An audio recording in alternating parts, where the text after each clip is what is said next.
যখন বাংলাদেশ একটা এমন মোড়ে চলে এসেছিল যে আমরা মনে করেছিলাম যে যেই বিগত সরকার ছিল, যে ফ্যাসিস্ট সরকার ছিল, তারা হয়তো পুরো দেশটাকে কবজা করে ফেলেছে। ইন্টারন্যাশনাল মিডিয়ার কাছে শাহিদুল আলম স্যার বাংলাদেশের কথা গিয়ে বলেছিল।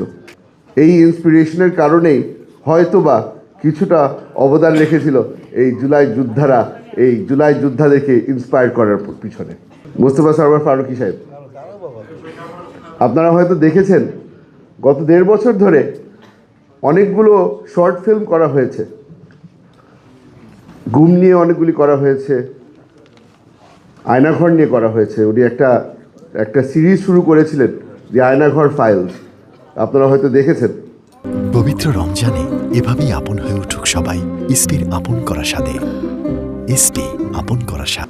আমি আপনাদেরকে এখানে যারা উপস্থিত আছেন, আপনারা যারা এই নতুন জার্নিটা শুরু করছেন, আমি তাদেরকে বলবো যে ফারুকী ভাইয়ের সাথে যোগাযোগ করবেন, কারণ উনি যে কোয়ালিটিটা দেখিয়েছিল, ওই কোয়ালিটি যদি আমরা মেনটেন করতে পারি, ইনশাল্লাহ এখানে যারা উপস্থিত আছেন তাদের সামনের জার্নিটাও সুন্দর হবে।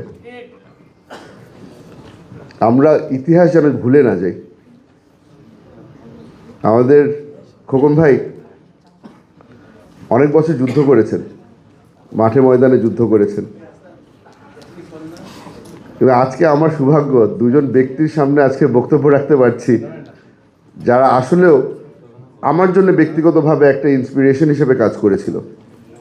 প্রথমে তো হচ্ছে গিয়ে আমাদের মাননীয় মহাশিব সাহেব, মির্জা ফখরুল ইসলাম আলমগীর সাহেব। আপনারা টিভির পর্দায় অনেকবার দেখেছেন যখন আমার দলের উপরে সবচেয়ে বেশি নির্যাতন চলছিল, সামনের কাতারে উনি গিয়ে আমাদের জেনারেল হিসাবে উনি আমাদের জন্য লড়াই করেছিলেন। আমাদেরকে উনি ইন্সপায়ার করেছিলেন যখন এমন একটা সময় কেটেছিল যে আমরা মনে করেছিলাম যে আমরা ধ্বংস হয়ে যাচ্ছি। তার সাথে সাথে আরেকজন ব্যক্তির কথা না বললে হয় না, শাহিদুল আলম স্যার। যখন বাংলাদেশ একটা এমন মোড়ে চলে এসেছিল যে আমরা মনে করেছিলাম যে যেই বিগত সরকার ছিল, যে ফ্যাসিস্ট সরকার ছিল, তারা হয়তো পুরো দেশটাকে কবজা করে ফেলেছে। ইন্টারন্যাশনাল মিডিয়ার কাছে শাহিদুল আলম স্যার বাংলাদেশের কথা গিয়ে বলেছিল। এই ব্যক্তিগুলো খালি আমাকে না, পুরো একটা নতুন জেনারেশনকে ইন্সপায়ার করেছিল। এই ইন্সপিরেশনের কারণেই হয়তোবা কিছুটা অবদান রেখেছিল এই জুলাই যোদ্ধারা, এই জুলাই যোদ্ধাদেরকে ইন্সপায়ার করার পিছনে। ধন্যবাদ জানানোর কাজটা শেষ করলাম। এখন ফিরে আসি এই আয়নাঘর নিয়ে। আপনারা সবাই জানেন, অনেকবার শুনেছেন।